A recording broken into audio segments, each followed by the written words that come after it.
All right, guys, we're back with the After Hours podcast. We're here at TradeSpace in Puerto Rico. I'm your host, Grant Ganley, and today we have Franci Bautista and Anon Sebi, aka Mr. Sam Lucci. What up, guys?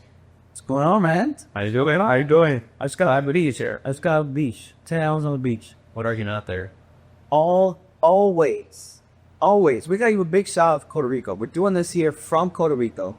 Very close. I've been here for 6 years now. I've never fully... Franci has lived here all of his life.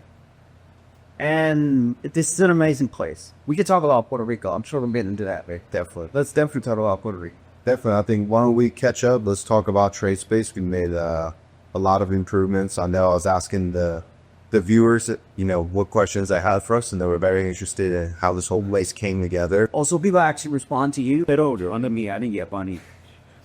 You did it? I didn't get one message. I mean, I said on like that Grant, so whatever he got for me too. They're not taking it. So I'll take some straight out.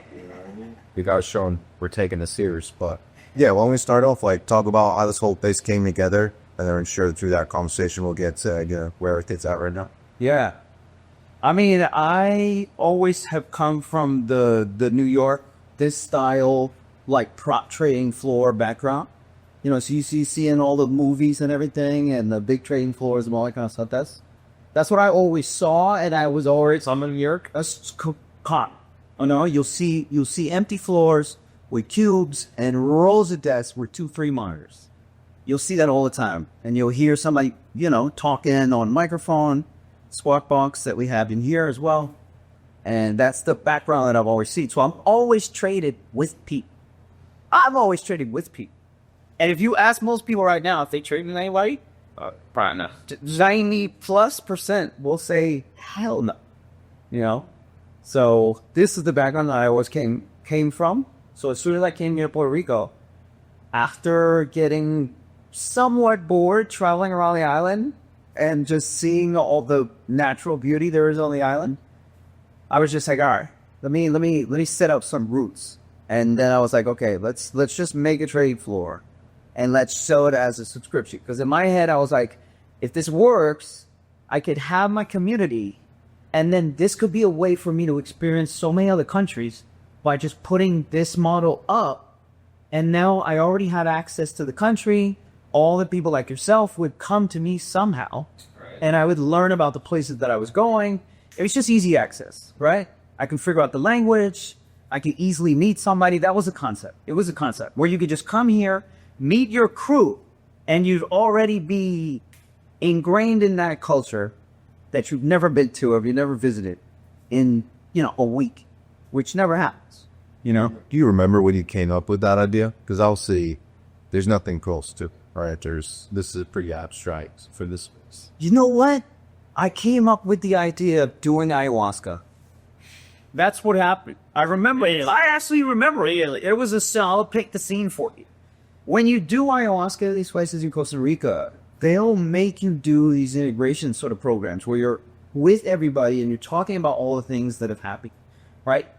So you kind of have these meetings, but they're not meetings. It's like an informal thing about what you experience after taking this life-changing medicine drug that we'll talk about all that stuff, I'm sure, but it's wild. It's absolutely wild. So there's a lot to unpack. So I remember the guy who's running the integration sessions over there, he's kind of asking everybody, what is your purpose? What do you think your purpose is? And it was always something around myths. It was always around community. It was always around that kind of vibe. And then the idea was all right, if that's the vibe, how you sell that vibe and how do you put it all over the world? But again, these things take time. Shit, been doing this for years here, and we still only have one location. Shit. So these things take time. They take time. Because they take time to iron out. To give you more backstory on how this came about, I met Franci at a networking event right down the block. And him and his boys were the only Puerto Rican dudes at the event. They were the only Puerto Rican dudes at the event. And the rest were all Americans. And I'm looking in the back corner. They were sitting in the back corner, of course. We were about to head out. Because we exposed to 4 or 5 people. We're like, yeah, we don't know. So we're about to head out, and that's when you walked in the door, and I went up straight to us. And because I saw this beautiful a brown bald man. You know what I'm saying? Because this, is the flow down here. And I was like, yeah, let me talk to these dudes. Right? Let me just talk to these dudes. And we started talking. Yeah. And then, it was just an idea. It was just an idea. And then randomly, I go to the west part of the island. I'm in one of our favorite beaches. Is Playa Holos in Isabela. It's an amazing beach. It's an absolutely amazing beach. I'm there with my daughter and my mother, right? I look over. Again appears the beautiful brown bald man. He was like 4 feet away from me. And like to my kid, I remember this. And I'm like, yeah, what's up, man? And I was like, oh. And that's Puerto Rico in a nutshell, too, man. I love this country for that. You have those moments all the time because you'll pass by people that you know and see all the time. It's a small place. Yeah. I thought that moment was just perfect because I remember you shared the idea of starting a space, and I'm like, I got a guy. We can actually get this done. Yeah. But you were traveling all the time. You were doing this trader store calls over here. You were over there doing XYZ. So we couldn't really get it done. Yeah. And when I saw you at the beach, I was like, all right, I'm loving this thing right here, right now. So I pulled him aside and I'm like, if you're serious about this, I got a guy. I got a guy. And he's like, all right, show me the numbers. Y él siempre ha sido así, right? And we're going to talk some Spanish here too. We got to bring back Spanish here as well. Grant is learning, just so you guys know. He's learning. All right. If I live the laws. He's freaking learning. And that's the most important thing, Oh, man. But that moment, like, as soon as he said that and he gave me the green light, all right, go check it out and try to do this, I was like, that's it. When I put my mind into something, it's going to get done. So if I can't lose that screw. Francie is like, has been this. And honestly, like, Francie has been like a kind of a godsend to me because we were going through some rough periods here. There was a lot of business up and down. We changed the model several times. We learned so much in the process. I went through other business issues and everything. And you went through so much during those periods in time. Oh, yeah. And then we came back. After all of our lives went in different freaking directions. It all came back to this. And Francie came up to me and was just like, yo, what are we doing, man? It was obviously I'm paraphrasing, but you just wanted this vibe back again. Yeah. You wanted this vibe back again. Yeah. And you had just like special. And you were just like, yo, this is how we're gonna do it. In reality, I was close. I mean, we went through a lot. I was close. We went through like the initiating this because right now after we started the office, COVID, like not even a month into it, not even a month into it, COVID hit, and like I said, world shut us down. COVID hit. World shut down, and then Spencer was here. And Lucci was here, and we had to close the office, so we were just in here. It's not going to trade. So meanwhile, it was the best environment to trade. Exactly. Oh, yeah. So the action in the office actually during COVID, because obviously we weren't supposed to be in here. Yeah. We were all up in here, trading heavily. Oh, yeah. Heavily. And I was getting stark, because at that moment in time, my previous experience was with Forex trade. I then started learning options through you, as you were teaching me. Right. And I remember like being one of my first trades, I was just down with like 20 grand on that trade. And you're like, I can't blame you for this because this is the first time I've seen Amazon and all these stocks. You felt this hard. And I was like, oh, this is a great learning experience for me. So also learning through this whole experience of COVID at the same time, trying to run the office. Right. And after all that, oh man, like my experience in trading and performance just skyrocketed because I just couldn't have had a better learning experience with better people. Yeah. That's the thing from the office. So like after like knowing a lot of the experience, I was like, this place is just too sacred. But you know what? To his point, and this is another reason why like this business model was difficult. It's like after 40 years of getting to know somebody and then watching them trade, watching them do business, watching them go through life. Now like this is your crew. This is your crew. This is your fam. Yeah. You know what I'm saying? You see these cats all the time. You see them every day. It's always love, and they always come back to you. And then no matter where you are or what country you are, they're there, they're doing their thing. You know what I mean? We're always feeding off each other. There's ideas. If he has an idea, I have an idea. The first people I talk to are these guys. Why wouldn't it? Yeah. You know what I'm saying? Plan. It's literally free information. We all like great things down. Like I just give you some ideas. Like all right, in the end, this whole thing like all right, this is perfect. I don't know. I just talk to these guys in the office, and that's it. It's all. And that's how like I will enjoy going through life. I enjoy that interaction of it. I enjoy the easeability of the information exchange. You know what I mean? And then from a human perspective too. It's not like you're just looking at it freaking digitally and reading a fucking art. There's a difference between talking to somebody who's just doing some shit and who understands you. Yeah. You know how difficult it is to understand a trader? Yeah. Only we understand each other. Yeah. Like, I never experienced being in a space. Like, for me, it was very difficult to find other traders when I was coming up as a trader in Bayamon and wherever in on the island. Come here, I get to sit next to one, it's the other. Yeah. And all of a sudden, it's like all the lines are connecting. We've had some average traders, just one like through here. Going nuts. We've had some rookie traders. We've had horrible traders who run huge accounts. We've had big shots running $50 million books here. We had the whole gamut of the trader. We've had the locals who trade the Forex. We've had automation guys, crypto guys, syndicate. And the big mix is what makes it so important, too, because for all the retail traders you trade by yourself, you never get to experience and literally see how a big trader handles shit. Yeah, and like my first week that I came in was I'm pretty sure it's 5 days, 1,000-point down days on SPY. Yeah, it was the pinnacle of the COVID hit. Was my first day walking in here. You know, I walk in, we all know the guy trading in the back covers $5 million Tesla short. Yeah. This is literally the first thing I hear after coming through the elevators. I have $4,000 in my account, 0 in savings.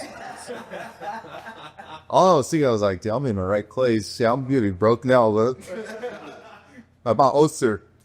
The mix is so good. I got exposed to really good traders, seeing them manage times in where like nobody knew what the fuck was going on. And you start to realize as trader, like, because you're sitting at your desk and you're new and you're feeling all these emotions and you're nervous as fuck. And then you hear them just like how they work through their emotions, you know, they have size on, how they get out of side. We've all been here, somebody's stuck. Yeah, I have to credit much of my career in trading, like to my performance to this space, because I was able to depict the patterns of emotions that big traders would go through and how they handled it. Sure, it's like they're very doing that, but with that kind of size, why can't I do this tiny thing this little size?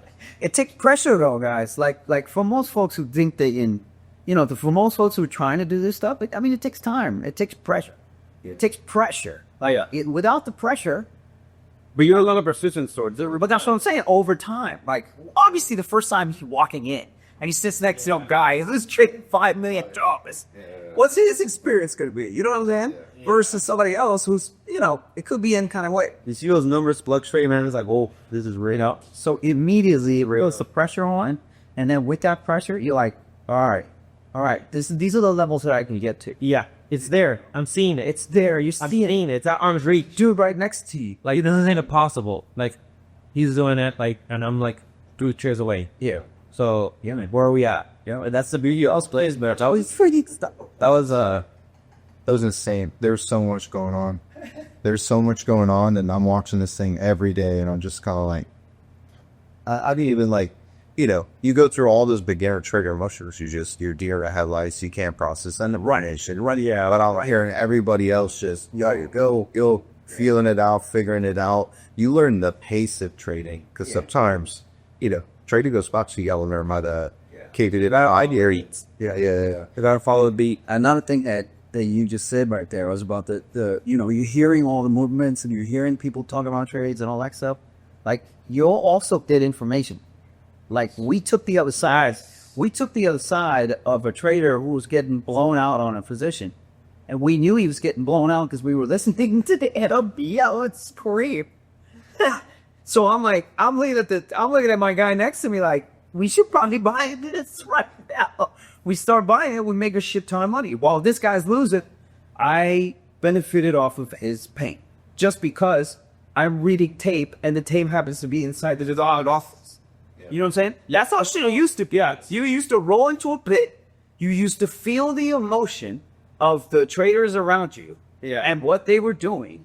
And you just be like, all right, we're going with this guy. You just see came in with a fucking fur coat on. Social sentiment is real. Yeah. Social sentiment is very real. Yeah. Have it like in a space, it's like, there's like advantage of it. And it's no in any way, shape, or form they're trying to be progressive person you want or whatever. Like, it's just the name of the game. Yeah. Like, you just gotta take everything as information and you benefit a bit as you wish. Yeah. And many times I've seen people that like are on a hot streak. I've seen you on hot streak. See me on hot streak. I've seen you on hot streak. They're like, all right, like trying to roll on the Lucci train today. He's doing this. Like, this guy's hot. So I'm gonna follow this guy right now, and I'm not stopping until he gets blown. Not blown out, but like Until he goes up to. and it's like, all right, Yeah. great, we all benefit. And then we always order sushi here, and let's have a great day. Go to the beach. It's like I'm simply just, A good roll at the fucking craps table. and you're just jumping on the woody train. Dude, I love craps. It means I love travel. Well, yeah, this space is it makes trading much more fun. Yeah, but the companies are really easy to share with, especially too, like, just because we've taken in some of the guys like myself that have started from complete scratch and actually watching traders start to develop and get better. Yeah. Knowing each other well enough to know, like, when we're handling our stuff well, when we're not. Yeah. Seeing everyone get better at that, get more consistent. Still. Stuff. Oh yeah, I agree 100%. I mean, this for the progression also. Oh, seeing everyone, like how you grown from when you started, when you started. I remember when you started from like bottom line all the way where you're at. It's like, man, like you said in the beginning, it's like all the big like family here. Yeah. Like everyone's just progressing, moving forward. Not even just trading wise, this is a personal level, business wise, and all aspects. And like it just teaches you so much, and like helps you grow. Like just keeps you at that pace as well everywhere. So that was the reason. I don't know if I achieved. I don't know, Vee. I don't know if that was the purpose of it. I think you just wanted no space and like, everything else kind of followed through. Yeah. Put the right people on the bus, and then like, the bus just started moving at, and like it's just turned into something that you can't quantify. Yes, and the seed has been planted, so I don't plan on leaving here. You know what I'm saying? Like I'm in here, like I'm here, and this is part of my day. It's part of my real life. It's part of my life too. You know what I'm saying? Like this bike right here, bro. We bought these freaking electric bikes. You remember the Surons? We got to get the Suron now. They got these dirt bikes now that go 55 freaking miles an hour. I mean 30, and it's nuts, and it's all better. It's crazy. We have these Super 73s, and this shit, it changed my day on life, man. I get to the beach in the morning at 6 o'clock. I'm playing beach tennis. I come back here. I take a shower.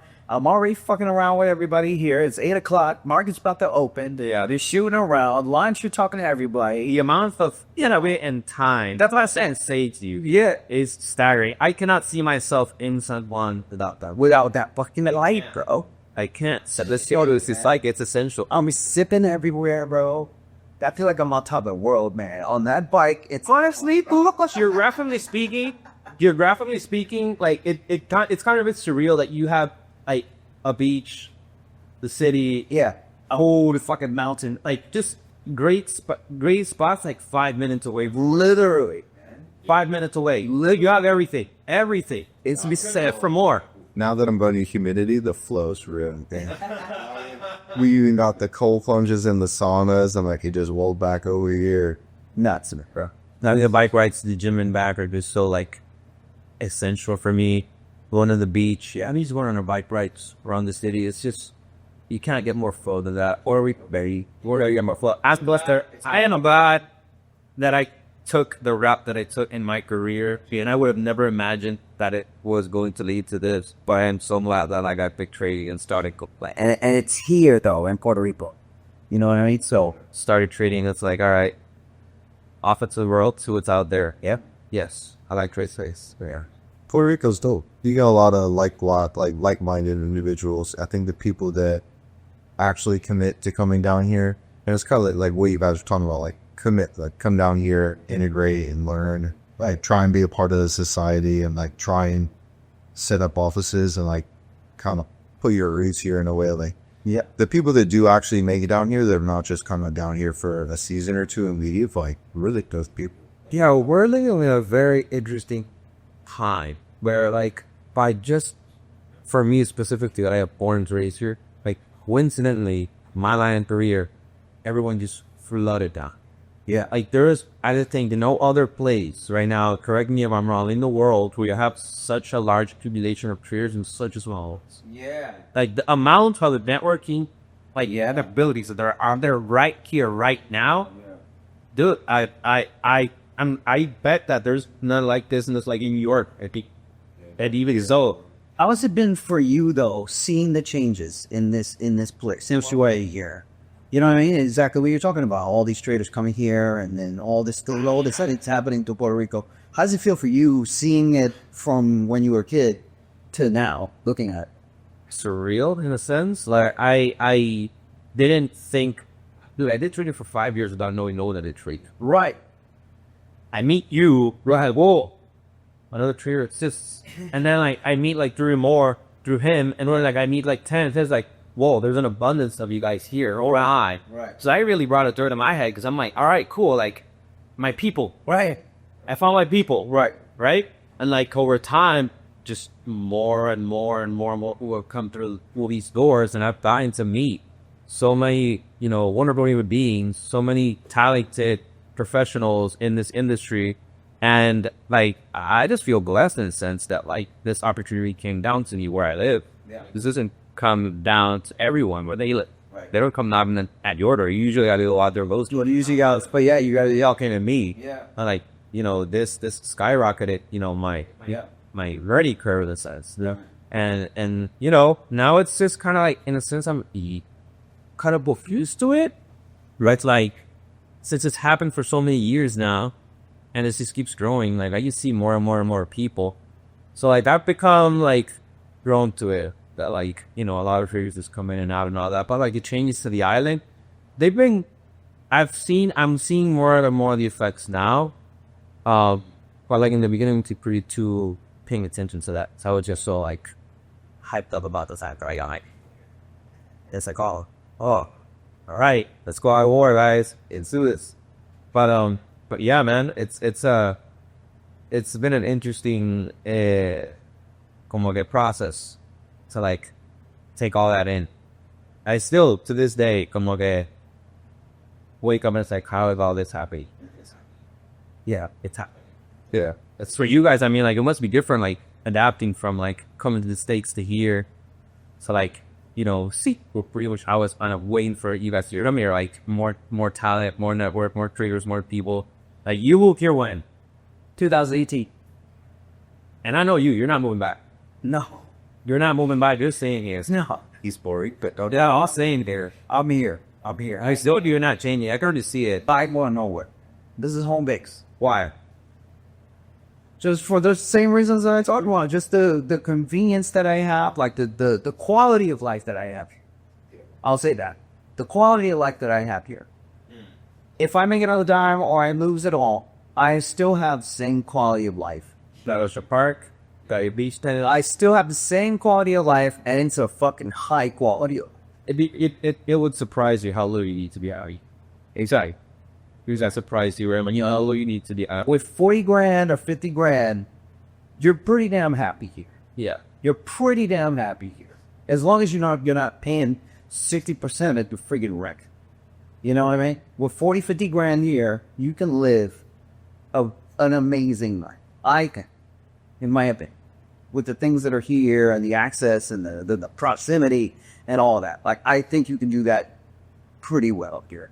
And it doesn't have to be in San Juan. Maybe it could be, a little bit outside. But, yeah, you got access to all this stuff, So, to me, yeah, I'm not going anywhere. Here. Oh, boy. I mean, but I was thinking, He's going to Tampa. He's going to Tampa. yeah, probably long term, I'll go to Tampa. I mean, I miss the Northeast too, but for the time being, like I told myself, and it was really what you told me, was just like, I remember when I was thinking about coming down there, I probably visited for like 2 years, and then you told me at some point up here, like, don't think about it like a permanent thing. You came down here for 5 years, you never regret. Either the people you met, the money you saved, or just like being in the office. Yeah. And like when I first came down here, my mindset was just like, all right, not a permanent thing, but like if I really care about growing, it's such a good environment to grow. I didn't have this in Tampa or Miami, and so it's kind of like a no-brainer. As I get out of that 5-year period, I'm starting to think a little bit different. I'll probably set up shop at Tampa. I don't think I'll ever sell their car, baby. I think I'll be coming back for a little time. Yeah. Yeah.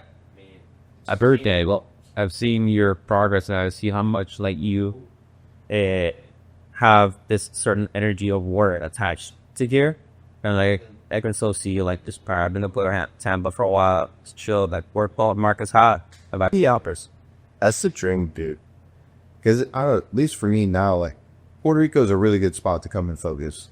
I think the routine that you could have for people that are coming from the States, because this is already a new place. You know what I mean? Like, you're not going to be as active as you were in the States. You know what I'm saying? And a completely new, different community. So for most people who are coming from the States, it's a good place to get a routine down.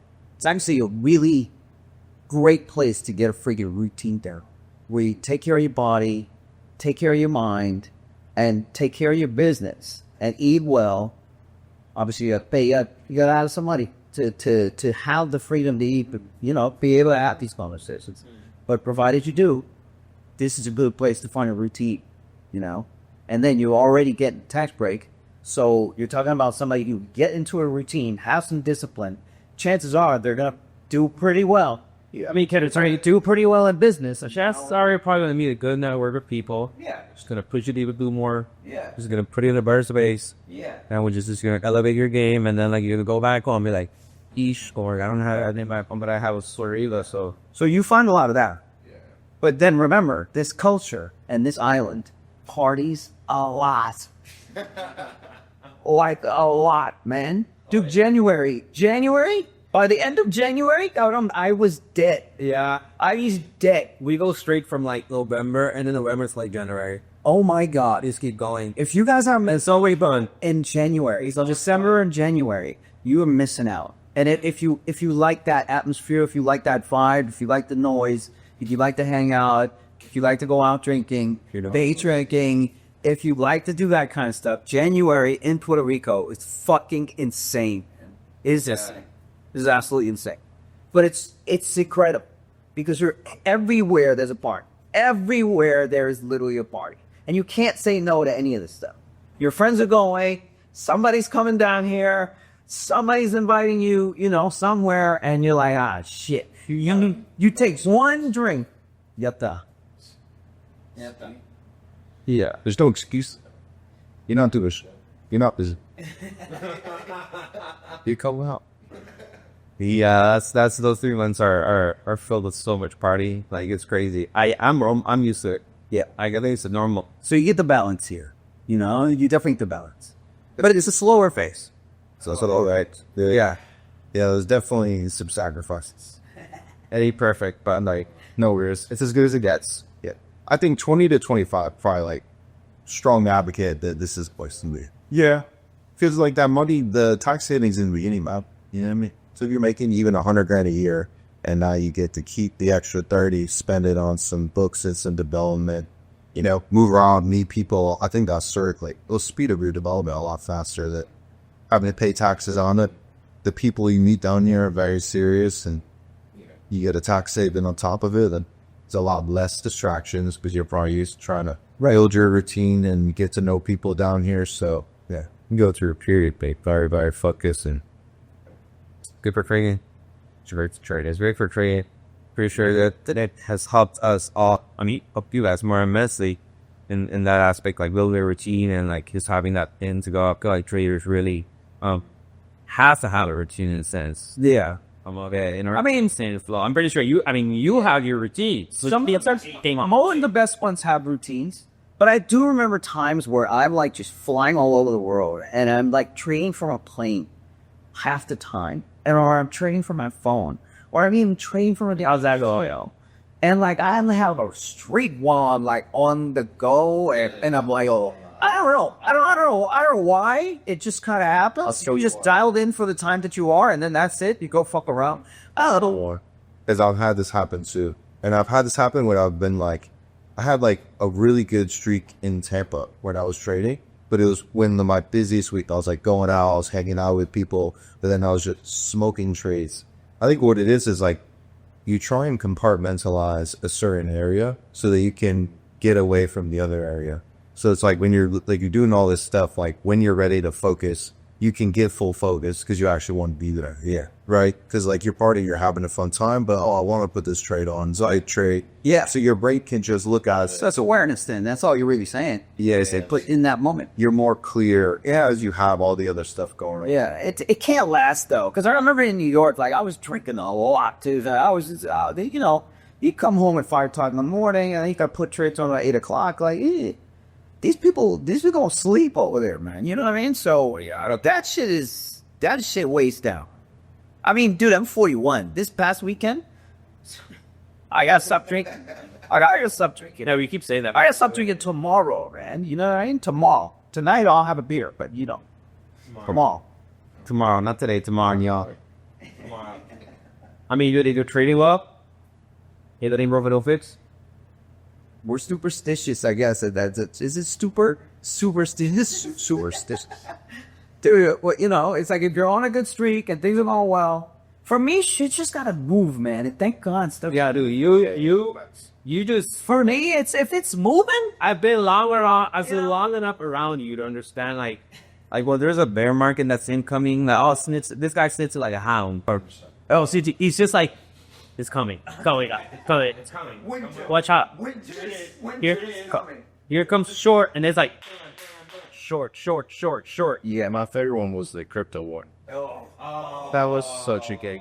Man, dude, whoever walked in here at 1 a.m. Dude, I totally forgot about him. You're walking in here at 1 a.m. and there's you, there's Rat, a couple other guys in the kitchen. Yeah, cooking steaks. What's going on? We're just nearly short, son. Yeah, and I'm about to yelling. I remember yelling like, yo, I'm coming back here. I'm coming back here. What was that like? What was going on? That was Saturday. That was my third time coming down here. I was rented the desk. Yeah.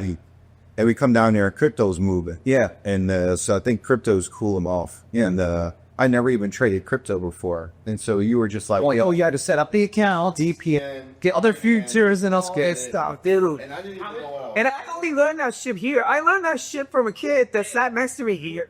I remember. That's where you earned that. You earned that. And, dude, I remember you had like a good run on that short, dude. I fucking almost made $1 billion on the $6,000 account. You turned 10 grand to a male. Dude, I remember I was in Luquillo. I was in Luquillo at the farm. At this, you know, that's by Luquillo. And I remember putting the trade on 50 grand, 50x leverage. Or I think it was like 25x leverage or something like that. Because I knew it. And BTC was at 62 or 63 or something. And I remember checking my phone. I don't even have fucking reception up there, bro. I ain't have fucking reception. I checked my phone like 2 hours, like waking up out of sleep. I look at it. It's trade 57. I'm up 250 racks. And I'm waking up and I barely have fucking in it, bro. So then I just hopped into motion here. You know what I'm saying? Like, holy shit. You know, covered it all. And then I started rolling back into stuff. And then I remember telling you about it. Yeah. And then it was like, dude, you better get here at 12 o'clock. Yeah. Or get here at 9 o'clock at night. We're not leaving here. Yeah, we came back. I think we were at Selfies. Yeah.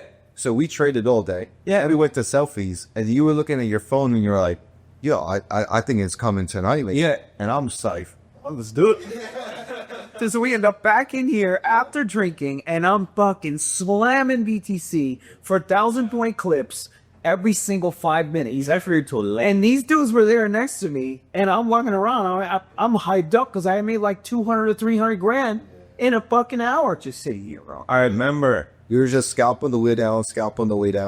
And then it started bounce. So like Started bouncing it up. people got liquidated. Yeah. Then the bounce came. And that's when, like, you know, I learned to be very patient in the bounce because like anytime you're in these moments, it's such a high emotion moment. You're going to remember I remember every little detail is what on that night. And so it's just like, cause I was sitting there just what the fuck? And it bounced and you were just so calm. You're like, we'll just go swing the ball on the roof. We'll come back out later. We'll cover out the lows. And I'm just like, yo, is this the craziest shit ever? And sure enough, go upstairs, smoke come down. Where I remember Kev was here. We're cooking a steak in the kitchen. Sure enough, we hit lows. You're psyched out. All right, that's it. Parito. It's probably 2 a.m. All that to Tampa, and I was like, I have to be here. Dude, that was a crazy night. I remember that. But you went back to Tampa just saying, I got to come. Yeah, I'm locking it in. Full send was hell. Damn. I knew I knew it was just a matter of time. I had to get my shit in order enough to like move down here and how to be comfortable. But Yeah, if there's ever solidify. if there's one thing that I've learned about this space is that if there's ever a short coming, Yeah. I just gotta sit next to her. I just gotta wait for him to like sniff it out and he start touching key. That's why these guys keep telling me I should switch to small caps. We have tons of small cap traders here. I should know. That's all they do. I mean, I shouldn't say that's all they do, but I would say it's a majority. 60 to 70% of hires do it. Is shorting stocks, right? So they look for these low Ks and they look for these low floats and they look for stocks with low volume and all this kind of stuff. You guys know what I'm talking about. And they look for these things that are pumping 200, 300% on in an hour, even in the pre-market. And there's no liquidity or, names like that. And they'll short aggressively names like those. And so what I enjoy doing happens in that market very high. Yeah. You know what I mean? So. Yeah, why don't you trade that market well? You mean, again, how many accounts do you want? How much do you want? You know what I'm saying? How many yachts do you want to fucking jet ski behind, Fredzy? How many? You know what line that's from? You fucking don't even know. You don't even know either. This is it. Yo, these ain't real traders. You got saying. Ain't real traders. Wall Street, 1987. If you've never seen the movie 1987, there wasn't even you're not a real trader. How can you expect me to know that? I wasn't even born. You weren't born yet. You were born in 98. I think that's slow. Oh, when were you born? 95. Get the fuck out of here. All right, now I know my audience. Yeah. But I mean, like I said, wherever the market presents an opportunity, and if it's always shorting these guys, small caps, this seemed the line was it. So it's surprising that had up having CT at Ultimate Electronics. Well, that's the thing. That Jerry buying more up with bull market for the last freaking decade. The market's made to go up. Decade, man. The market is made to go up. I sound like such a hater, man. Oh, you know what I mean? I come off as such a hater. Like, people listen to me and they're like, yo, why are you like shorting so much? You know what our boy Tim Sykes said? He said he stopped shorting. He said his life got better when he stopped shorting stocks. Why? Because, again, in petty stocks and stuff like that, like, people get fucking shattered, man. We've seen people take... Dude, that's disgusting. I respect some of those names. I respect that. What were those names? What were those names? Did you see? Who's the HKD? I never forget that one. He came up to us at lunch. Ghost White, just like which will this? Yeah, like and Don blew out. Yeah, owed the broker, which me trading options and cash accounts. I'm like, you owed your broker. How does he? I didn't know. Truth what happens when you owe your broker. You're saying like, yeah, let's say I go last liquidate, fix some shit. I was just like, that is the main reason why I don't want to dabble in that market. Because I've had things turn south on me. Yeah. But to the extent that I'm that south that I owe my broker money, it's like, I don't even want to open the door to that possibility. Remember, it's all about leverage out here, baby. It's about leverage out here. With buy or sell options, you better have that cash in there because like you're gonna liquidate that since you got. That's why I think BTC's going to 60s. All right, yeah. You heard me say it. I said BTC's going to 60s because there's so many people levered up in those fucking future products and ETFs. They're rolling out new ETFs every single day, man. Every single day. That was the top of the market, by the way, when they kept rolling out all those freaking ETFs for the stocks that we have. You can trade an ETF now for Tesla. You can trade TSLL, which is a $12 stock instead of the $300 stock that Tesla is. Right? It's a sticker in liquidity, and all it is an ETF that tracks is a leverage. It's a leverage. There's a leverage ETF too. You're the better.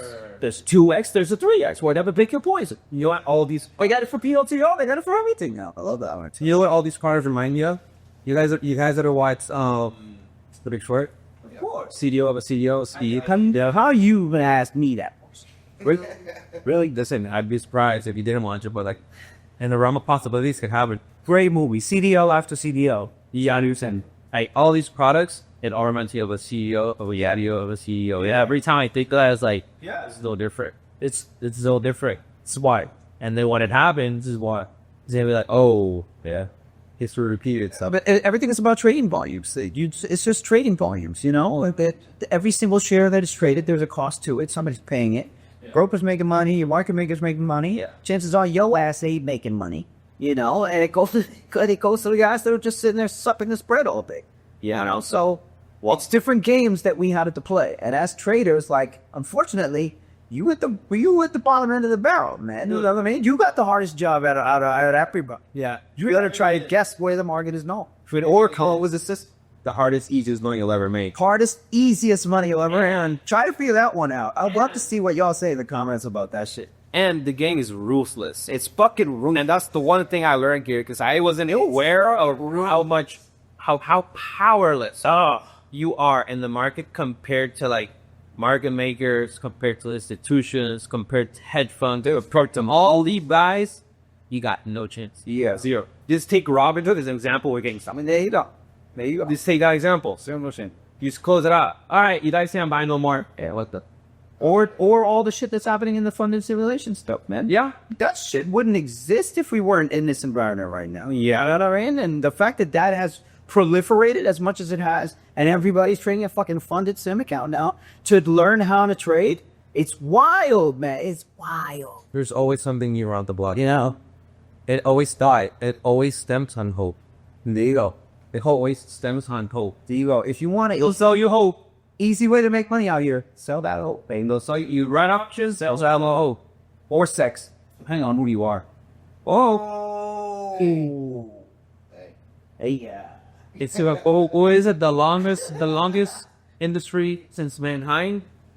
Who said that? Who said Man, so that I mean, because I hear that being said all the time that what they call it profession, sex workers is the oldest profession of all time.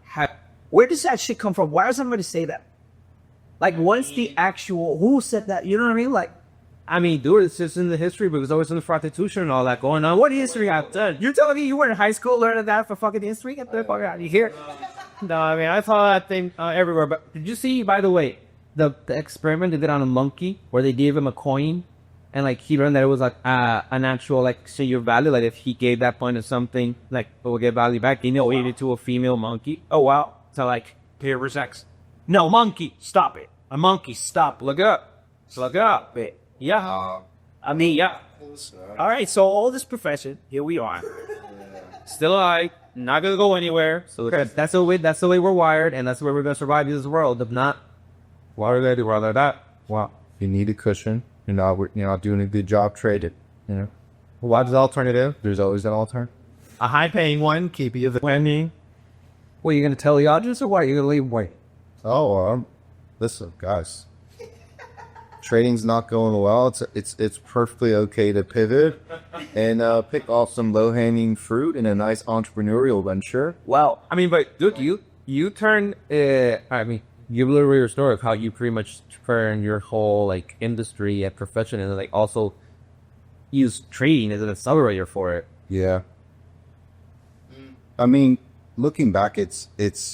I got very lucky, right? So I got exposed to something that was part of one of the fastest new companies. I don't think I've ever seen that in a long time. No. From a non-tech company. No, they do. They got to $1 billion in revenue pretty fucking quick, man. Yeah, and Pretty fucking quick, man. ChatGPT, pretty sure is one of the fastest growing platforms. Easier sounding it. To me, the fact that they got that there that quickly, it says more about us as human beings than it does about the actual shit that's being sold on that platform. And it's not all nudity or pornography or whatever. It's not all that. There's tons of other content on there. And we're talking about OnlyFans, if you guys never freaking figured this shit out. Yeah. You know? Yeah. But the fact that got to $1 billion in valuation so quickly, and it's a private company, and barely any fucking employees, bro, it says way more to what's going on in society than it is the actual shit that's going on the fucking platform. Which is fucked up anyway, and I'm sure we'll talk about that as well. From both sides of it, from all sides of it, and you see all sides of it. See, I see it. You know what I mean? So, the fact that all that shit is happening and it happened that quickly, we're all degenerates, man. All fucking degenerates. All impulsive fucking degenerates. Yeah, they're also degenerates. Has a statement. Oh, we were talking about it earlier. Yeah. It will never stop selling. It'll never stop selling, man. It'll never stop selling. It's just different forms of it, different, iterations of it or whatever. Which is the same as the market. The business and the trading mindset and the way you look at stuff Especially because it works with me. Learning trends and learning how to position yourself ahead of trends and make money on is the same thing in trading as it is social media. So those blended very well together. It's all the same stuff. The consumer mindset is always the same. The retail buyers, the same guy that's high OnlyFans pages. It's, they get moved on emotion. They're moved off impulse. They get moved when shit's in front of their face and they can't escape it. It's everywhere. That's marketing 101. It's all that shit. How do you find the emotion and have you press that button to sell that thing at that moment that person gets at that space? And I know what you're fucking really talking about right now. Yeah. He's talking about what goes on in the DMs in OnlyFans, all right? And we're talking about the Jesus, I'm about to call them men, but I think they're like a lesser version of them. Right? If I could even say this, don't hate on me for saying it, but Jesus. Yeah. What the fuck, man? So there's, these dudes who literally you could prey on their emotions. And let's face it, we've all had these emotions. Like, we're all human beings, so we had these emotions. But there's a difference between, right, acting on some of them and then knowing limits and all this kind of stuff, right? These guys will come out of their pockets. Yeah. And pay for all kinds of... it's a really racist story. There's a loneliness. That's what it's an epidemic. That's what it is. Like, that's what they're there for. Right. They're not... If they wanted the best content in the world, they would go to a porn star. Right. That's not what they want. Right. And they really want... I think they want more of that, just like... I can't even really tell you why it's so... I don't think it's their preference, to be honest. I think that's what's in the face, right? Most of the time. And these are big influencers that, right, are being seen billions of times per month. So it's what's in front of their face is a better option, possibly, to get a little bit more connection out of it. But it's what's there. To me, the mind-blowing part is this. Yeah. Is that is their choice. You know what I mean? Right. They generally are like, okay, I could go to a bar, right, talk to some females, and they got to strike out, right? These guys would much rather just say, no, way too much risk, I'll leave the house, you way too much work. Why don't I just crack open the laptop and subscribe and see if any of these girls would talk to me? Right. She has to, so I scale the files. Right. It's crazy to me that just that's the choice. So we ask guys, well. So how do you feel about that type of guy? I mean, are you that type of guy? Could you be that type of guy? Have we been that type of guy? I feel like we paid for attention and like things like that. You gotta do, and you don't. Like, you go out there, Drinks that you bro drink when you're out. I mean, I feel like it's different. There's transactions, though. There are transactions. I don't know, there's factors of transactions, right? Like, that's just, there's no way around it. Right. But, like, I feel like it's a very different field of, like, a physical interaction, like, and creating an experience or a memorable moment through those transactions that you're transacting, sure, versus, like, transacting for just, this. Yeah. It's give you this content. I did this. They sort of lost that touch, I do feel like people are losing that touch. I'm looking at the younger generations. Yeah, it's like you're not gonna do well in society. Kind of go like a statue, like the. I think that you got to go out there and speak to more people because you're too locked up in your room. Like, don't get me started. You don't have kids. Like, you don't have kids either. And when you have kids, sir, and you see them running around like that, man, and you're just like, what the fuck is going on here, man? And you see some of these kids, I can't take it. I can't take it. It boils my blood, bro. Yeah. But you can't say anything. You can't have an opinion about it. You can't make a comment about it. It's all part of this new wave of this sort of gentle parenting, and put your kids in front of the iPad and let the iPad do the work of what you should be doing, which is spending time with your fucking kid. Go play some fucking soccer with them outside. Tire the motherfucker out so you can go to bed. That way he can wake up and have a hero to look at as his father. Not a freaking father who doesn't even have any interaction. It's just phone and dude. That's how fucking bad it's got. I mean, some parents that aren't aware and do it like that, yeah, man, to that level. I've seen both sides. I've seen people that are very, very conscious of like very low tech and go out to the schoolyard, scooter or something, fall, hurt your knee, cry, but get up and run, like rubbing your hands a bit. But I've seen the other side, and I'm seeing it more and more often. It's like, bro, that's worrisome. That's worrisome. It's that you're creating very soft men very soft men. If you have any bit of ambition, you're just going to be miserable. So if we're creating these men, no wonder OnlyFans has $5-6 billion in revenue. Yeah. What are we talking about? Right? Yeah. Okay. Yeah, it's like I don't know. It's the market is polarizing, right? So these guys they're able to sustain the market is so now polarized that these guys are subscribing to AI, fully AI girls, and knowing they're AI. And that's a choice they want to make. They're just like, fuck it, why would I encourage her to go to the gym? Becky, my online girlfriend, I could just fix her right now. Yeah.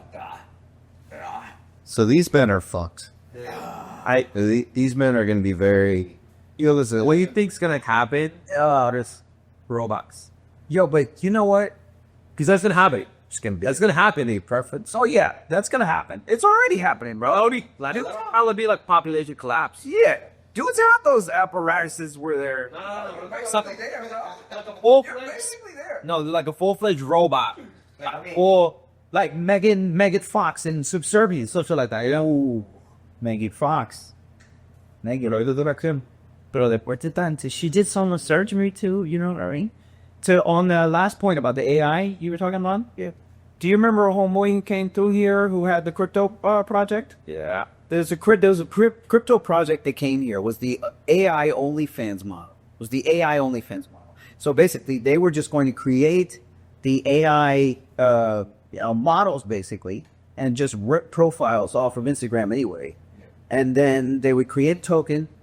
I don't know. You have to use the token to engage with the model or whatever.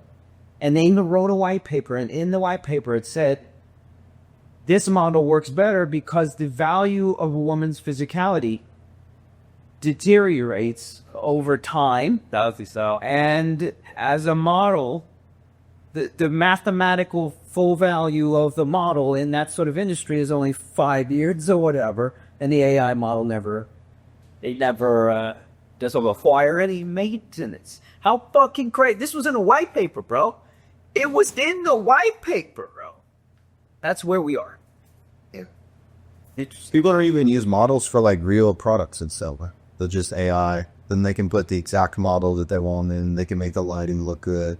People don't even want to I was just using it today. Like all the new image generators with AI too. It was kind of crazy looking into it because at some point these image generators will generate whatever you want. What? But everything that exists, right? That now these people can't really protect their image rights because I just described your exact image into ChatGPT, and of course it made an image that's similar, but this is original. This has nothing to do with your image.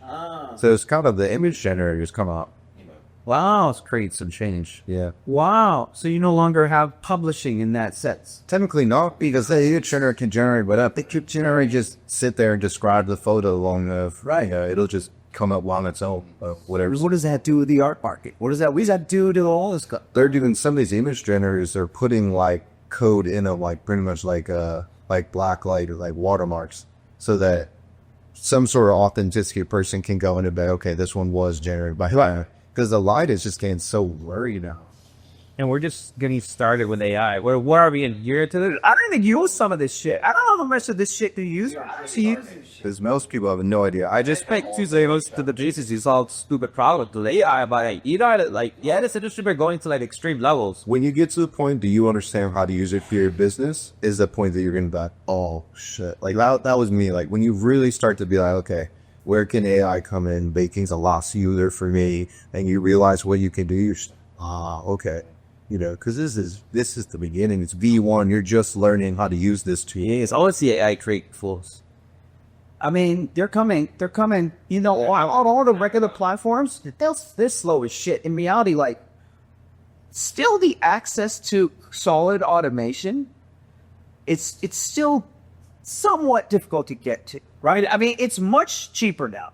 It's much cheaper now to get a automated bot or a program that you can tweak, that you can adjust. It's easy to code now in, let's say, a ThinkScript thing. That way you're not writing Python or you're not actually coding. You're just using their scripts to, produce the code for you and all that kind of stuff. So the access is getting there. But I still don't think you're at a place where you can go automate. I mean, dude, I think that the complexity of like automating like trading with an AI or something, it's just gonna be like never ending because it's how like if the AI figures something out, then the next AI is gonna figure out how to do that AI. And it's no different than what's been happening for the Takes its time with HF. So it was like a little window of like edge, and then the edge is gone, and it's gonna keep going. But I feel like it's still gonna present an edge. You know what my edge is, guys, and what my edge has always been since I started this shit, and it still hasn't changed. Like, we always say the market changes, and it's true, it does. But there are some things that hold true no matter what. And since I've been trading, my bread and butter is find where everybody is trapped. And then once you see all them trapped, and they're now everybody's on one-sided tape. So let me explain this in another way. Recently, market obviously fell pretty aggressive.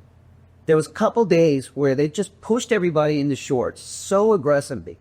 The price of the put options were so fucking jacked up that even if you caught X, Y, and Z money, or even if you caught another move down, you wouldn't have made shit on the option. And we're talking about weeklies, we're talking about everything. It's like betting on Mayweather to win a fucking fight against a fucking 1 in 50 dude, right? You're going to get 5%. You're going to get 5 per 100. You know, 50 cents, 5 cents to bet on fucking Mayweather. And that's what it was like. Once I see shit like that, and then you'll always see a catalyst that'll come from news or something to start the fucking pain. And there was a gap up. Out of nowhere one day. It was a 1% gap up. And I'm looking at this shit and I'm like, dude, if I bought any of those things, I'm running for the fucking hill. And you start putting yourself in the mindset of those people, then you have, it's just a fucking wave. And it's just a wave. In reality, it's a wave of bodies that just are literally just dying. And they can't take it anymore. They got to keep going. And everybody's on the same side of the tape. I mean, and it happens it happens like once in 20 days or once in 30 days. Yeah. But shit like that happens, and you're just like, whoa, man, this is where it is. I mean, it's always the same roller coaster. It's always the same roller coaster. It's the late 3 people after the whole sell happened, and then it's always the like, always me. We're gonna clap. We're gonna fall. Sell. Yep. And what people really, I think, seem to realize is the other counterparty that's trading is also seeing that like all y'all are getting all short together, but once we got this up and we buy it and you guys have to tap out, this thing's just gonna skyrocket. I was gonna fuck, and people are just too sometimes like when I see that, that's my favorite setup as well. When I see all the emotions on the eye and like woe is me or the end of the world. It's like, why? It's the same thing as being in an office like this. It's the same thing as being in an office like this and see somebody blow it up on the computer next to you. I'm laughing, but come on. You know what I mean? You know what I mean. Blowing out sucks. I know. Trust me, I'm with you. But you blowing up accounts, I'm with you. But when you see it happening right there at the desk next to you, you got to go on the other side. I got to make some money. This is a money. It works. There's all that market. If this guy has to liquidate, who else has to liquidate? Who else has to liquidate? And then like, the other guy, and you start a ripple effect. And it's my largest trades or like that. I built like at least like 3 10x trades just with that strategy. And that shit has existed since I started. And when I started, it was 2006. Ironically, all have been with Tesla. My first big 10x trade, I never forget. I bought it at 50 cents and I sold it at $6 on a Friday. Better than sex right there. And I had, what movie was that from? Again, Wall Street, 1987. I don't really expect us after this, but we already told we were born. Yo, Michael Douglas was talking about a building that he bought and sold it for a fucking $1 million. And then he's like, now it's a day's pay. Back then, I thought it was better than sex. But now it's a day's pay. You hit 50 cents to $6. That feeling is intense, right? That feeling is great. Dude, I never forgot. How good do we feel after hitting that Tesla getting out there? Dude, when you're hitting it good and you're reading shit right and everybody's making money, dude, life is good. Life is peachy. Life is peachy. Trust me. That's that. You can control your emotions all you want. People, when you close that position, man, I'm gonna tell you, those emotions kick in. You have the biggest smile on your face for the little month, literally, because that's a career day right there. Yeah. Oh my gosh. When you feel you got the tape and it's like surfing. Yeah. When you know the wind and you're already in, he's just like, oh yes, thank you. Thing it to you. Right, it was the day Rosie squeezed on Tesla. This dude had fucking lottos. He had lottos. He had them all, and he was just walking around the office like it was nothing. I'm over here trading 100 lots in and out. I'm like, what the fuck is this dude just sitting there? He was like, dude, I got 280s and 300s. I'll just hold it. I'm mesmerized too because this is a guy that I think trades less in the office, and I feel like he'll take like 10 trades in a year. Yeah. I'd original net like 9. Yeah. For like 4 or 5x. There's always different ways to trade. You don't have to sit in front of your how. You don't have to trade. Yeah, you don't. There's something I learned is that you don't have to trade every trade. You don't trade every trade last. You just wait for the right moments. Yeah. Like how much you flip like what? Like a small account for like what? 60 or something like that? I've done in the last 2 years, it was 2.5K to fee up about 90 now. Yeah. Bro, yeah, that's a big deal. Bro, big deal. On a small account like that, it's a big deal. And all were just like one position. And technically I did 2 to 70 and then I gutted it all that part anyway. Or you got it in multi-apartment. Kept another 5 and lost half that. And then just in the last week, 2 to like 15. Yeah, because last week, again, we had Did that Tesla VOD. that's just the bottom of it. And what's your But he was sitting there, he held the whole thing. Like, when I saw the gap up, I'm starting to buy immediately. And he's got his door open. Usually he's got it closed, but he had his door open. Right? Tesla's out there? Off the open, I'm like, dude, we have to buy everything. So off the open, it takes like maybe 2 points or 3 points. I'm like, shoot. In a second, it goes back up there and goes to highs, and it never looked back. Yeah. And we're talking 30, 40 points later. He's like, oh, yeah, I'm still in. I'm like, get think out of. I've traded that setup so many times. I was same setup, especially with Tesla. When I'm right, though, I walk around. Yeah, I got to get the fuck with it. But why make the setup? Tesla is the bigger the emotion on Tesla, the bigger the. Yes. So, yes. Yeah, because you're pretty good on Tesla because you know it's going to come to some emotion. Yeah. So 200 to 240 in what? Exactly. That's a lot of emotion. And so, like, the good thing about Tesla is, like, you don't have to be early. Right. And if you are early, that's going to start getting even from 5 to 10 to get the nice trades. Yeah. You don't have to be early. You don't have to say it. You just got to be there when they want to be there. When they show up, you just got to put it on because they just come. And people now know, like, all right, like, if Tesla's going to run 25 points. So, yeah, we've seen that before. Like, so people are already aiming for bigger moves. Yeah. And so, you know, you've taught me how to just survive through feeling I would trade. So I refunded, first trade that I wanted because I'm just zeroing in on one trade at a time. I wanted a good Tesla pop. Right. Tried it twice, burnt the account down 50%, but I'm just feeling out, all right, where is it really going to be? Right. And then same thing, you taught me when they get trapped. So push everyone to lows, just come back and gap it up. Oh, you're all fucked. Yeah, and you already knew it. Oh, what level do they want them above? There was that 250 level. It is 250 as a buy deal. They start pushing for that level. You gapped above, so now everybody who wanted in, they can't get in now. They have to pay up. So you have shorts covering, people have to pay up. Market makers are like, fuck, we're going to get blitzed here. Like, we have to sell these calls, so they're buying stock too. And you're like, this ship has only one place to go. Yeah. And it's only that. And those are the days when you hit 3-4x, man. And those are the days where it makes it all worth it, you know, because you do have to suffer a little bit before you get there. You know what I'm saying? Because there was a lot of suffering. No one's 100% sniping it. Walking, doing my best just to come in. Yeah. Okay, it's moving. Let's go. But even then, like, you know, that Tesla bottom, there was no way I could pin that if I didn't try. I had to try, put some stuff out there, hold it a bit. Right. And be like, okay, you know what? It's a little oversold, but they're not ready to come for it. And just be able to go in and out. Like, really, like, I credit a lot of that, too. Just learning how to not be too emotional. Like, yeah, I wanted that trade. So feel it out. Go in and out. Feel things out. And you'll know. That's why I came in here so casual. I was smiling when I came in. You literally was. I was just like, I was talking today. I was like, like, when you nail good trades, like, it's just like, how can you just not walk around and smile? It's clean. What a day. If there's one thing I did learn, off like this, what you said, that I learned from Lucci was like, Lucci taught me how to like not be afraid of putting size. Yeah. And that made all the difference for like all my trades. Yeah. I feel like a lot of people struggle with like trying to fish for more, but like Lucci's always been like, come on, you want to show up, show out, right? Show us. If we do it, if I spent all this time trying to Or find you're gonna top of the top, walk the walk. you know what I'm saying? If I spent all this time trying to find you, and when you arrive, I'm not gonna just take. I'm not. You know what I mean? I spent all this time. I spent money. I spent mental suffering. I spent fucking sleepless nights. I spent all this shit to find you. Yeah. I'm gonna fuck you up when I see you. You know what I'm saying? That make all the difference for me, because I would have done all these trees like small size, but like nah. You know that is, this is the moment for you to like take it to the next level. So simple, side. Yeah. Screw it. Yeah. Send it. Nah. This Bounce the wall. that's what we're doing. You know, like, you know, I think for the beginner traders, like, just trade less, you know? Yeah, trade less, because when you trade all... Like to outfit it with it. You gotta get confident. You gotta just, because there's one thing you can't teach in trading, and that's experience.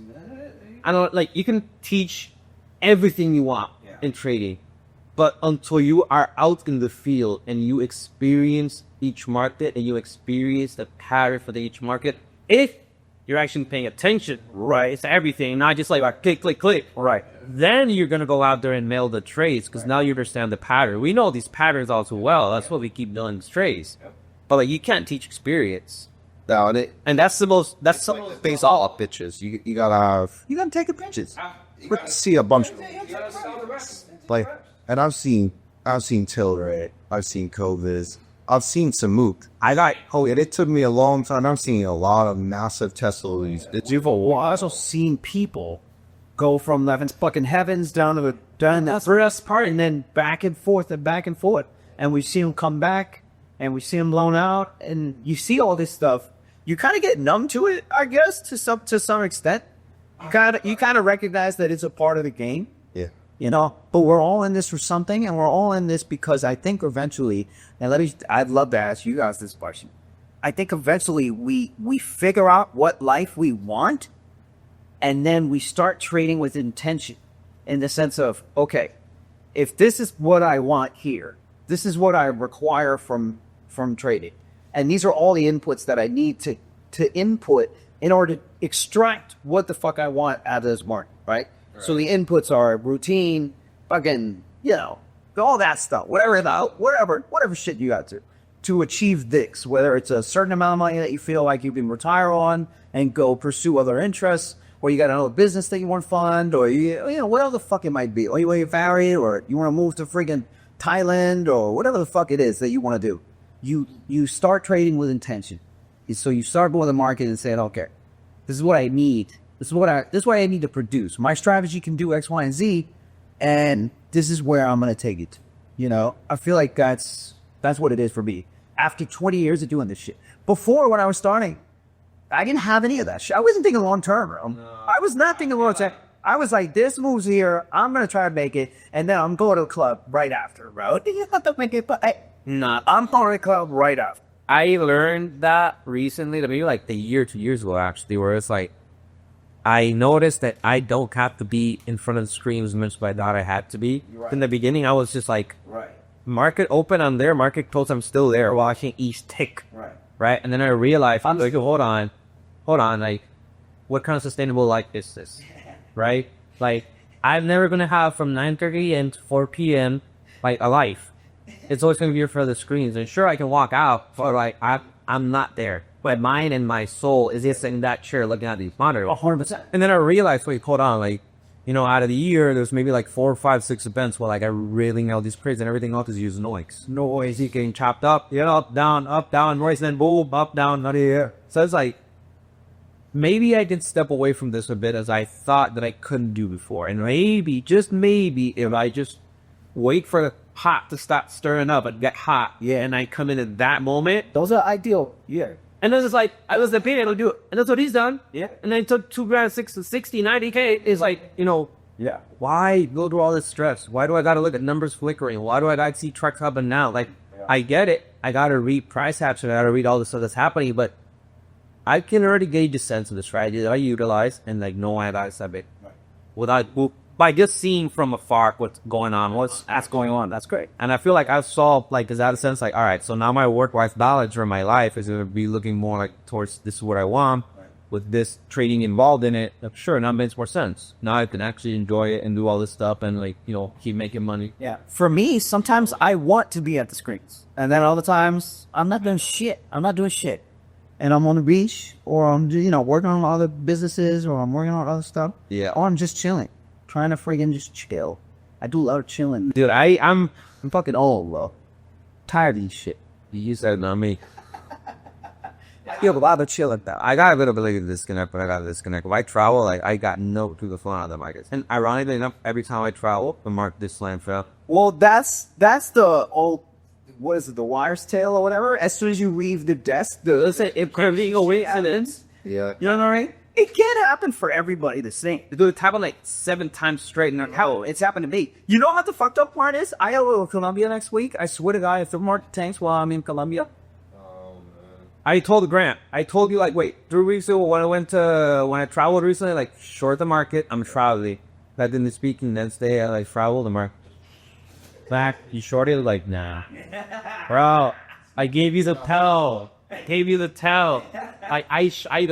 traveling, GME, boom, the whole stock. Yeah, I went during that exact same week that I was traveling. Yeah. I went traveling also, DWAC, what was it, the one with DWAC, yeah, DWAC. That was the... I was just spark, and I left for weekend, not weekend, like 4 or 5 days. Came back, nah, that potion had this to happen. I'm like, yeah, it's just so blisters. Every time I eat, just listen up the treats, all this happens. You guys have to use that as a cigarette. Yeah, I gotta get the whole setup. Fuck it. The first thing I do when I land in Colombia, I just go to whatever electronics store they got over there. Hey, yo tienen Empire ahí, no tienen Empire. No sé, bro, but I'm pretty sure you'll be able to find FDA down there. Yeah, it's freaking big. I'm pretty sure you will. I think, you know what, inevitably, that's going to be the second location for TradeSpace. I mean, you know, Colombia. It most likely will. You hear that, it's just over and over at this point. After they open up all these direct flights now, forget Avianca. You know, Avianca or JetBlue now. I mean, shit, the first 5 members is going to be us anyway. It's going to be us anyway. We got to do more locations. We got to do more locations. We need your guys' support. Yeah, we do, man. We get our traders. You do. Subscribe, share, send to your friends. Yeah. You want more locations like this? Where do you want it to? Yeah. What's the model now? Tell them what the model is. Okay, so essentially speaking, when we started out Space, we were going more for like an audience that like we just want this guy and one gets to know everyone. We want trip in space. Yeah, we're catering to everybody. We're catering to everyone, right? And like within catering everyone, we had a mix of everything. You had people that had 10, 15, 20 years of experience. We also had people that had like 1-2 years of experience that were just looking to earn. Right. But everyone here had like the same energy and the same desire to thrive. So it's kind of like the older people like the energy from the young ones because they were hustling. So they feel like they had to hustle. That's me. And then the younger ones kept looking at the older ones like, man, I got to get to that level. So the energy kind of worked, reciprocated, right? Yeah. But then after a while, it started getting more and more tight for the ones that were coming in and out to come in more often because as they're paying for education, as they're earning, they're also taking market losses. Yeah. They're not in that position that many people that are already old in the game, sustain themselves in trading was Lyddite. Yeah. So then we started seeing some issues and it was like, all right, hold on. Like the pattern I'm seeing here is that like people that are already in this industry, traders that are already like 10, 20, 15 years or even 4 or 5 years that are already like in it have developed enough, like want to stay long term, they do some money from in and out. So I was like, all right, if this is the pattern that I'm seeing, then maybe we should start catering to people that are interested and like in more of a long term, more of a stable, more of like, not seeking education. They're bringing to the table what they have and they'll learn alongside because, inevitably you're going to learn from you. I've heard so much. And we kind of shifted it to that route. And it's worked. Yeah. It's worked. Like, people that are in here like are focus driven. People that are in here like are seeking to stay here long term. People that are here are as much knowledge as they have and they've shared, they're also learning. So, that model just feels like it's the one that's ideal for a co-working trading space, because I think that if you continue to amass this amount of traders that are seeking the same goal or seeking the same like experience or trading offers that they don't have like in New York, for example, all around the world, and you give them the space, and then you have your TradeSpace Puerto Rico, TradeSpace Colombia, TradeSpace UK, TradeSpace China. These are people that want to stay long term. Yeah. Then maybe, just maybe, you can move the pieces enough and you have like a system where like, all right, you're like a club member. What's that one you told me about? Soho House. The Soho House. Kind of a Soho House. So all right, so maybe you have these members, kind of the Soho House membership, where like you give them a place to work, pretty much an introduction to a country. If they're new to the country, like they come here and like they have everything set. You give these guys all over the world, and traders, what we're doing, we're trying to have fun, live life, explore the world. Like, that's what they want. Literally, That's what they want. That's what they're all seeking. Yeah. So if you facilitate this for them, Yeah. that made it might work. And like this place is a good example of people that are coming to visit, or people that are staying here long term, that just want a space to work. It's, you know, professional, you know, the energy's good. They're enjoying their time here. Like, they're profoundly enjoying their time here. And like their experience here changed the experience of their travel very, like, by far. So I mean, I think that we can put that everywhere. Yeah. But not everybody here is from the States. It's from New Stomach. So, you know, we have a lot of folks that are from here, that are locals, that are And that plays it right, because like I feel like a lot of these guys from here, not only do they get to experience the experience of all these other traders that have like high levels, but like they also get to like share part of their culture with them, with you. Like, this is who we are. Like, you're here, I'm here, we get along. This is great. Like, you have a common goal, a common interest to succeed in this industry, right? And like, you know, it kind of becomes familiar. It becomes like a family. We're like, all right, cool. And then like, all right, if you have locals and you have people that are not from there, international, it doesn't have to be in states, that if I came from Europe, you have South America. That's true. You've had people from different places. Yeah. Yep. Imagine what you do if you had this like in Europe, when you had people from different parts of the UK, US, whatever, just, you know, getting there and meeting locals or trading and like meeting internationals. Like, I don't know, I feel like it's full of possibilities. It would be a great experience if I, at some point as a trader, would be able to experience different cities, different culture, through different places around the world. Like, imagine. It has all the right things. Question is, from a business standpoint, is it viable? You know what I mean? From a business standpoint, I think that is likes to hide margins. Right. That's the problem. From a networking standpoint, I think it's unquantifiable. You know what I did originally? Actually, another reason was if I picked up one good trade from somebody around here, like, I could make some money, and that happened multiple times here. That's happened so many times here. All of us, I think we're all guilty of that. I learned new strategies just from people that are here. Like, I learned so much shit just from sitting here, just literally sitting here. And then to Brent's point, Bangers on test. yeah. To Grant's point about education and stuff, like, I've taught them both actually, but I never actually taught them. Like, you definitely took a course. You definitely took the course. But like, most of their experience, the value of it came from like being near. Yeah, what do they say? Things are caught, not taught. Right. Like, if you're a smart kid, you don't need to be down here. Like, you didn't have to pull us into an office. I'll sit down and like, hey, this is what happened today. Like, this is what you should have done. Right. They're a smart kid. Like, you come in here, you shut up, you listen, you listen. and you just listen. Oh, yeah, that's how he's dealing with that shit. All right, word. Maybe I'll see something later about it. You know, or the. And people ask me all the time still, should I buy this course? Should I buy this course? We've gotten to the point where these courses, bro, they don't give you shit, bro. They don't give you shit. You're paying for stuff that you can find now. You kept free. You can't buy it free. It's free online.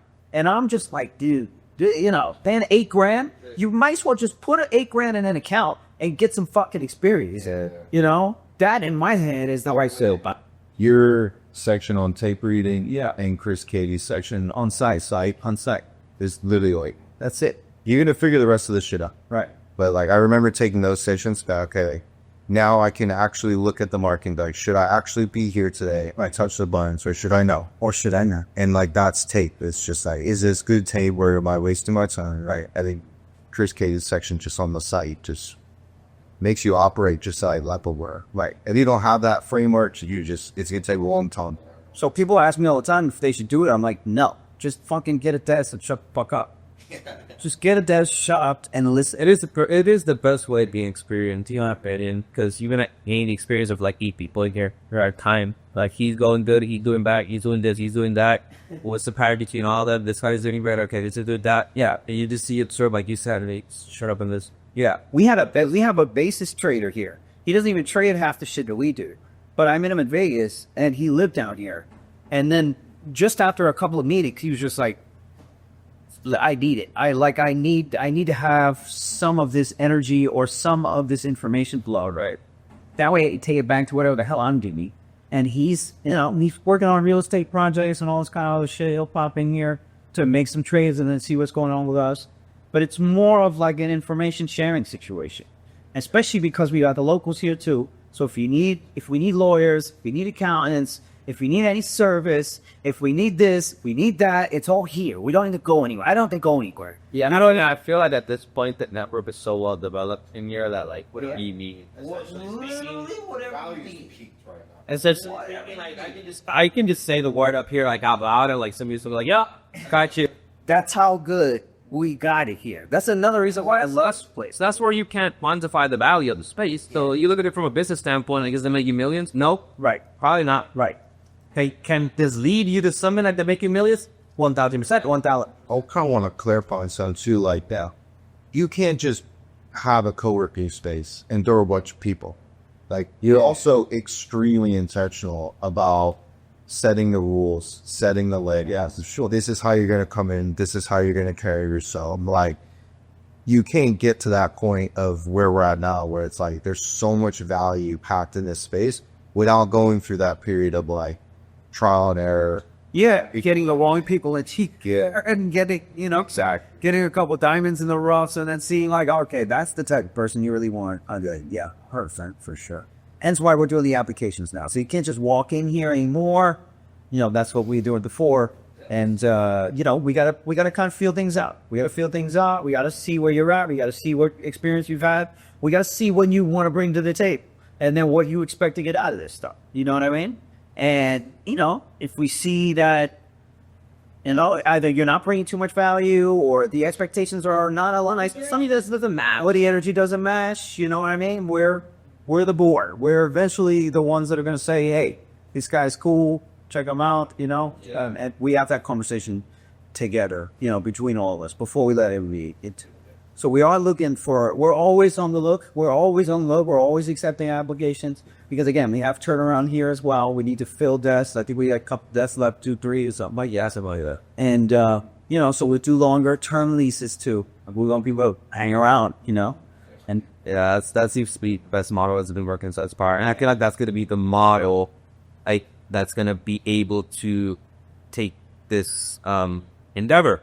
yeah. So multiple operations. Yeah, well, We started it's like the quadruple, like the split Soho house. Soho House, yeah. Like the Soho house of trading. Yeah. All of the work. Yeah, right now, this place is breaking. Like, we don't make money. We're not making any money on it. Nah, I mean, realistically speaking, like this place is a passion project. You could tell. It's literally what it is, right? Like, it really is a passion project. I look at it and it's like, am I expecting profit out of the space? Am I expecting? Not really. No. I find a lot of value, immense value in what I learn, in the network, in the people, in the energy. Do I have to take profit out of it? Yeah, not necessary. I can take profit out of other stuff. But that value is unquantifiable. Every million, it's just a passion project. It turned to a passion project. I mean, we did this from what? Literally zero. This whole office was just, and floor wasn't empty. Floor wasn't poured, nothing. Built computers from scratch, threw up monitors, threw up desks. Let's roll. Yeah. Let's see where this goes. Yeah. And so what, 5 years now? It's been 5 years now, man. 5 years. That's a long time. When in launch this, when I dropped out of school, I was in your program. I think I just said it because I wanted your attention. I remember that conversation because he told him you'd do it. He's like, yeah, I'm gonna do it. Yeah, he was that. He even showed up. And I was just like, not for us. When we just withdrew. When he was just like, all right. He's like, well, it's open. Come to us. All right. But next week, might be full shit. Oh, now you see the kid buy $1 million condo. You know what I'm saying, man? Now you see there's some shit. There's some shit that happens. Yeah. There's some fucked up, like, crappy stuff that happens in between while you're surviving and while you're trying to figure out business and your place in it. But, you know, if you keep going at it, yeah, some wild shit can happen. And it happens here in Puerto Rico fucking every day. I don't think it's because there's no coincidence from the space. I think the space has a lot to do with it. Oh, and that'll lie you over. Really, you can be in Miami, be around a bunch of strippers, or you are. Have your fun and be around a bunch of other young people blowing money and just doing whatever, or you can like some really learn how these people move. That's Some money alone in Miami, man. I had their podcast, a couple podcasts actually in Miami, and a lot of the traders that I met, you know me, I'm always asking questions. Like, yo, what do you pay for rent? Oh, that's BB's not for you. And what do you pay for rent over there? You know what I mean? And these guys are in the nicest new buildings or whatever, 11 grand, 12 grand for 2-bedroom apartment and shit. And you're just like, I'm sorry, what? An apartment? That's 11 grand. 11 grand, 12 for penthouses here and there and all this kind of stuff. Wild, bro. You know, and again, prices, don't get it twisted. San Juan, you can pay $12,000 for a house, or out, a condo in Ocean Park. You can get up there, man. Yeah, we are out there like, sure. yeah, but not 2 bedrooms. But not a small 2-bedroom, much bigger. Not 2-bedroom, I'll tell you that. Maybe if you get like an apartment like right next to the governor's house in San Juan, when they but like, you know, prices are still up there. I will say that. Yeah, man. Prices have gone up. I mean, you had your Ciudadela apartment and like that thing went up. You got in here like at the bottom. You nailed that long. Yeah. You nailed that's a bid trade. You nailed that long right. That was a big trade. That saved my ass. But Then the building next door. Then the building next door was what? Oh, where's that? yeah, that was another one. Down here, that was another double in a year. In a year. Yeah, that was a double in a year. So But condo, come on. Oh, yeah. Poor guys who bought this shit. we're not too far from Miami. Poor guy who bought this shit. Yeah, so this price. So that's the market. It's not today's price. More it is the market. By the way, I closed that whole transaction in crypto. I closed the whole thing in crypto. That was the first time. Dude sent me 375 racks in USDC to my MetaMask wallet, bro. To my fucking MetaMask wallet, bro. That shit was crazy. But you know the purgatory that you sit in when you're waiting for the money to be sent?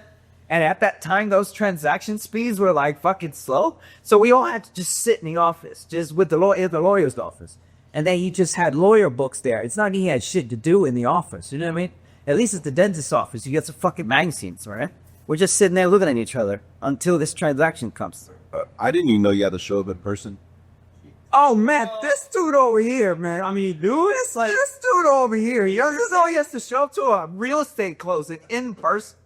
Yo, I'm thinking. He's like, yo, can't you just sign it for me? Yo, young cat. But you know, you gotta go through this stuff. You gotta go through this. Now he knows. Now I know. Now he knows. And the next closing, you know. Dude, Richard called The me. cost so high as hell. I think I was trading Southwell too. I had a good morning. He was like, yeah, well, I'm going to sell. He's like, yeah, we're here. I'm like, oh. We got out there at the seller when you got to come in person. I was like, luckily you were sending me a Yito at 2. Wasn't enough for. Well, it should be that easy, though, man. Dude, that whole process, I'm sure, pissed you off and annoyed the shit out. Yeah, I showed up. Just Dude, that shit from Swing. like 50. No.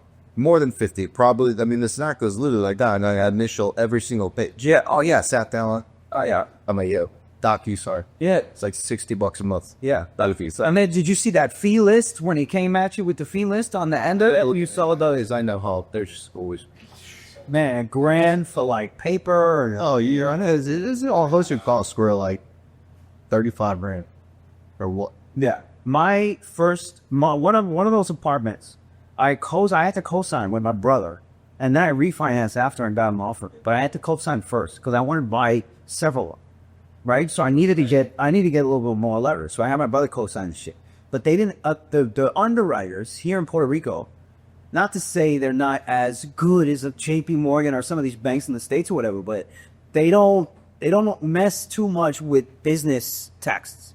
You know what I'm saying? So if you own 3 or 4 businesses, it takes them times 4 or times 5 the amount of time to analyze it, to understand if you have the income stream, if you have the this, if you have the that, and then they should keep asking you for more shit. Yeah. All right, prove this. Show me a this from that. Show me a list of people that you had sex with in 2020. Show me this shit. Show me this shit. You know what I mean? You're showing them all this shit, and then eventually, it's 4 months have gone by. You still haven't closed on this fucking thing, and you're just like, what the fuck? I hear in PR waiting for this house to get closed on. I'm yelling at my mortgage broker every single day. Like, dude, come on. Like, it's all there, you know, and every day, same fucking story. Sending a new thing, calling up, bitching and moaning. Finally, I end up at the fucking house of the CEO of the mortgage company that I have to get the mortgage through. And I didn't know who he was. I walked into the house. It's a party. It was a Diwali party, actually. It's an Indian guy who owns the Sunwest Mortgage. And we're at his house. And of course, I'm not going to go up to him and just be like, yo. But it was like a dinner. So we were there just hanging out. And then finally, by the end of the night, I had to say something. I had to say something. So I pull him aside. I'm like, listen, man, I'm having some fucking problems. Yo, that's legit what I told him. I'm having some fucking problems at Southwest. And immediately, he already knew what I was talking about. Wow. So Because he already knew there was a backed up list of shit that was going on. yeah. And immediately he was like, dude, I know what's happening already. Give me your name and your social security number. This chick, some random girl from Sunwest called me on Sunday. Nobody fucking works here in Puerto Rico on what the fucking Sunday, let alone a bank. Right? Let alone Monday here. Forget about Monday. No, ain't nobody working here on Monday. Sunday, nobody fucking works, especially at the bank. She calls me at Sunday. I'm like, who is this? She's like, you know who is this. Let's finish this up. And she got it done in a week. They got it done in a week. You know what I'm saying? Just because I ended up at his house, bro. At his house in Dorado, which, by the way, is a ridiculous house.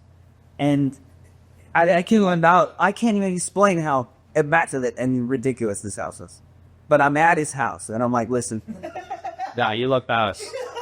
Definitely looked out. Yo, that shit was crazy. And that goes to show you the access that you get here in Puerto Rico, or you could have. You know what I'm saying? Like, Francie found me through whatever means. You know what I'm saying? And then and there's so many other people that he's run into that's helped him with his business. There's so many people that I've run into or ended up in the circles because, again, this is a small place. You can provide value here a lot easier, I feel like, than stateside, you know? Especially if you know how to move around. If you speak English and spin. It's like I speak both. I can move in all these worlds here, and I can find access in a lot of cool ways. I mean, what can you expect, realistically speaking, if you put, and I'm going to quote it this way, but like you put out really brilliant minds into one conglomerate space? Sure. Like what can you expect to happen? Sure, right? Sure. Like, all these powerful nodes in one place. Somebody's going to call these brilliant minds in one place. Yeah. Like how easy not easy, but how much of a smoother life or smoother process can you have when you have such high people in proximity? I want to do my favorite quote from who's the guy that runs Tasty Trade? Yeah, I forget what his freaking name is, man. I mean, he also sold Thinkorswim. Yeah. And so a shit ton of money. He had a quote, and he was just like, you have to, and especially he was referencing trading. When it comes to trading, you have to create occurrences. So, like, you have to make occurrences happen so that you have a chance that something good happens. If you just don't trade, well, then there's no chance that anything good can happen. Right. And so it's kind of like the same concept for the space. It's like, you know, we're just trying to create occurrences where dope shit that can happen. So I can go on the run and call it out. It's just like, you have to put everyone in a room together and create that space if you want a chance for those things to happen. There you go. And now, 4 years in or 5 years in, like, we've all experienced on this one side. We talk about a lot of it tonight. Like, we had to invest in this space, so that stuff will we had to give it a chance to happen, and then it happens, growing. So those are like some of my best memories. Damn, man. You guys are making me want to freaking find an investor and get second location. Girl, we would all love a couple of these bounce.